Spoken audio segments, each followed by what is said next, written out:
Welcome into NFL Tea Time Week 10. George Balekji here with Meredith, Gorman, and this was already an interesting weekend here in New England with the Patriots falling to 2-8 on the year after that loss to the Colts in Germany. But even more interesting now, the Pats cutting Jack Jones, Bill Belichick ending the tenure for the cornerback here in New England that didn't even last just 2 seasons. Meredith, we can go back to when he was drafted. He had plenty of off-the-field issues throughout college. Played last year, was suspended for not taking his rehab serious. This past offseason, 2 guns were found in his luggage in Logan Airport. Started the season on the IR, benched the last 2 weeks, now cut. What does this say to you about how serious Bill Belichick is taking the locker room right now, but also the locker room wide picture of this team? Yeah, I mean, I think it sends a message to the rest of the team. I think that it's really setting a precedent here. Follow the rules. You have to do what you're told. You have to follow the guidelines and expectations set here in New England, and if you don't, you're gone.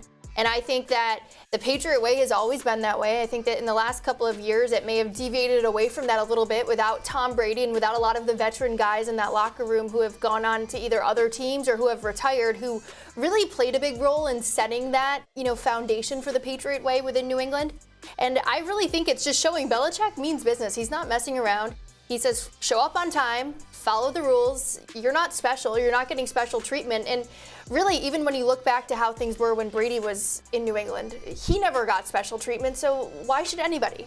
And I think it's something that's been kind of getting leaked out through the media in the past couple of weeks about guys not showing up on time, guys missing curfew, guys just not meeting expectations. And then we saw Mike Giardi tweet out that Jack Jones didn't meet the expectations that the team thought that he would live up to in Germany, even following the situation last week. So, yeah, Jack Jones, he was benched the first quarter in the Commanders' loss, played just 10 snaps and lost against the Colts. You're talking about the missing curfew. That was him and J.C. Jackson. They were both late to the team hotel the Saturday night before the game against Washington. That stuff, like you said, would not happen. Teddy Bruschi wouldn't let it fly. Dante Hightower, Devin McCourty, that would never happen on their watch, let alone Tom Brady. It felt like Bill Belichick was starting to lose the locker room a bit, especially as they slid from 2-6 to 2-7, now 2-8. This is him coming out and saying, you only played 10 snaps for a reason. You're not meeting our expectations on the field. More importantly, off of it, this is a guy that could be a cancer in the locker room, and he's saying no more. It's interesting because the depth isn't there, but also they have it. Does Jalen Mills move back to corner? Jonathan Jones, Miles Bryant, you step up. We also have to see J.C. Jackson was told to stay home this week included if he can even return to the team. But missing the curfew, that's a red flag. But his play on the field, same thing. He's not following it up, and that's no way should be tolerated for any NFL team, let alone 2-8, 8-2. It's always been the same way. Bill Belichick doesn't care how good of a player you are, what you bring to the team. You're expected to follow the rules just like everybody else.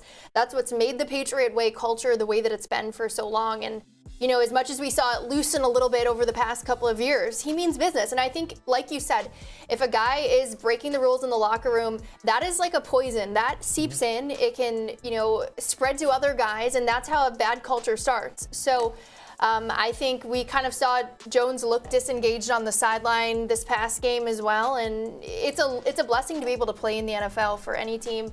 The Patriot way has been successful for a reason. Biggest thing is I just feel bad because you hate to see somebody get in their own way. Yeah, Jack Jones certainly, wasting away a golden opportunity to play in the NFL, to play for the Patriots. And this was a guy that, at his full capacity, showing up, doing the work, should have been a starter for this defense. Never got that way. Not even 2 seasons he lasted in New England. We'll see if he lands with another team. He is a ball hawk, but there's the off the field. I don't know if it makes up for what he brings on the field, especially after a rough season. Speaking of on the field and coming up short, another Jones. Mac Jones was benched in the loss against the Commanders. He had 170 yards, 1 interception, no touchdowns. And Bill Belichick, after the game, owned it, said, that was my decision. A change was needed. He almost had 2 picks. The last one at the most critical point, missing a wide open Mike Gesicki. What do the Patriots do moving forward at this point? Because Mac Jones hasn't looked right this season. Did not look right at all last season, of course, either. But the quarterback room, not much hope there either. But what do you think is a move moving forward with Mac Jones, especially they have this bye week to sort things out? I think that they stick with Mac. Everybody's saying, we're betting money that they're going to, switch to Zappy. And, Bill Belichick sent a message to the team by starting Zappy in the, final bit of the game so that they could try and at least win without Mac out there. I genuinely think they're going to stay with Mac. They don't really have a reliable, good quarterback. behind Mac. You said the stat about Will Grier earlier. What was it again? Will Grier hasn't played in an NFL game in 1,415 days. He hasn't been active on an NFL roster since then. So listen, no disrespect to Will Grier either, but how are you going to expect that guy to step in and become the starter for the Patriots, especially under the amount of pressure that whoever starts for the Patriots at quarterback is going to face? And you have to feel bad for Mac Jones to some degree, because I do feel this is mental. And I do think Belichick pulling him and putting Zappe in to try and win the game for the Patriots doesn't do well for his confidence, because either way you look at it, I think it shows that Belichick just didn't have faith in Mac after that pick. There's no larger indictment to me than what he did with Mac Jones. A minute 52 left, no timeouts, down 4, and you put in the backup. But you look at what Mac has put together so far this season: 10 touchdowns, 12 turnovers, 10 of those being interceptions. His last 17 games, going back to last year, 20 touchdowns, 16 turnovers. And his last 2 seasons as a whole, 25 touchdowns, 24 turnovers, 21 interceptions. Mac Jones was a starting caliber quarterback when he arrived to New England. He looked fine his rookie year with Josh McDaniels. You give him Matt Patricia and Joe Judge as his leaders on offense last season, and they broke him. That's a lost year. That even sets him back maybe 2 seasons. This year, he couldn't get it right. Sacked 5 times on Sunday, and you saw it affecting his fundamentals, throwing off his back foot on that interception. This is a guy that's making mistakes he doesn't have the talent to do. He has to be perfect with his mechanics and his fundamentals, but also these interceptions, these turnovers at the most critical moments. To me, it's a confidence thing. If Mac Jones can come back after the bye week, still has a confidence to execute this offense, listen to Bill O'Brien and get the job done, you go with him. But Bailey Zappe was a guy that looked lost in training camp. Remember, the Pats waived him. 31 NFL teams said, we're good. We're fine with him. We don't need him in our room. Patriots brought him back. And then Will Grier hasn't played an NFL game in over 1,400 days. Again, this is an indictment on the general manager that is Bill Belichick, not bringing in a veteran quarterback, and also building the quarterback room as it is such. I give up on Mac Jones in New England. I don't give up on him as a career guy in the NFL, but I think it's to the point where he is broken, and it's because of the Patriots, but also it's on him. You have to make the right decisions in the right moments. It's not all on the Pats. Blame is on Mac. I'm done with excuses for him, but it's tough to see him moving forward as a confident NFL quarterback, but at the same time, it's tough to see any better guy under center for the Patriots than Mac Jones, and that is not a good situation to be in. And George, I've said it once, I'll say it again. I think Mac was set up for failure between the offensive coordinator situation, the way that he's been not really given the support that he's necessarily needed in terms of weapons on offense over the last couple of seasons. I feel bad for him. And then when you see, the media feedback that you get in this market, there's a lot of negativity being thrown at you a lot in a market like Boston when you're not living up to expectations. I think all of that does weigh on you. And as much as players say, they don't pay attention to the noise, they don't pay attention to the outside talk that people are, bringing to the table, I think it's hard to ignore that noise, especially when internally with your team, you're getting benched. Your situation just isn't going the way that I thought it would go for him in New England. I think it's a good point you bring in internally, because that's a guy at a point when you're in the huddle with him in key moments, his teammates may not trust him, and that is the worst thing to have in a quarterback, but that's what it's boiled down to with him. All right, moving on from Mac Jones. The future's in question for Bill Belichick as well. Reports coming out today from Diana Rossini of The Athletic saying that no one expects there to be a firing midseason, but a mutual parting of ways could be expected. People had to bet on after this season. But what do you think the future looks like for Bill Belichick in New England as a head coach and also a GM, because he wears 2 hats?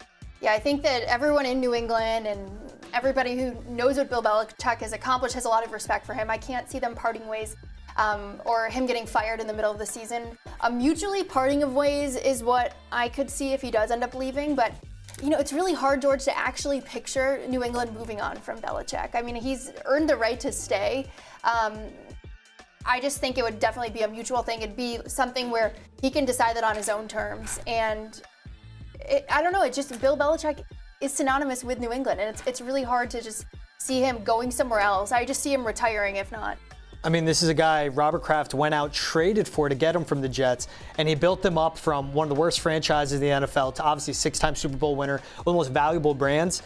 It also came out from NFL Network's Ian Rappaport that lucrative deal that he reported a few weeks ago that said he'd stay in the future, that only goes through 2024. So lucrative, of course, it's Bill Belichick. It's going to be $20 million minimum a year you're paying him. Through 2024, I think the move is he finishes out the year, but as Robert Kraft, you trade him because you think about what the Broncos got when they traded for Sean Payton. That was 2 draft picks and they only had to give up 1 back. If you can get draft compensation back and you trade him to a team like the Commanders, maybe the Chargers, maybe the Falcons, the Bears, someone that may want him, that's a route you have to go. But also in the short term, Robert Kraft has to start looking for the future. Who's your GM going to be? Because it cannot be anyone in-house because they whiffed on draft pick after draft pick after draft pick. Also, who is the head coach? Do you tell Bill Belichick to say, hey, quietly, take a step back. Let's let Gerard Mayo start coaching all throughout the week as a head coach. And as a head coach, I want to see him in real time. But he can't fire Bill Belichick. A, he's going to own that money. B, you have to get draft compensation back for him. So I think the move forward, Belichick's going to finish out his tenure here. I think we would have heard news otherwise by now. But I don't see him going past this season. Next season, he cannot be the head of personnel. Next season, he cannot be the head coach. Because as quickly as that brand has gone from a 6-time Super Bowl champion, over the last 3-4 seasons, their demise has been slowly, and now it's hit rock bottom. And it's because of Bill Belichick calling the shots with the players he brings in and also with the assistant coaches he's surrounding his team with. It's tough to boil it down to that, but it's a guy, he's been doing it for such a long time, longer than both of us have been alive. But it comes a time where things have to part ways. And for Robert Kraft, the better of the Patriots, it's without Bill Belichick in the future. Man, yeah, I mean, there's going to be a lot of teams around the NFL. Once the offseason comes around and there's head coach openings, I think it'll be interesting to see if anybody picks them up on that. Never saw this conversation happening, but the NFL week to week and season to season is unpredictable. Thank you so much for tuning in to NFL Tea Time Week 10. Make sure to stay locked in, NESN.com, NESN 360, NESN YouTube, as always, for full Patriots and NFL coverage.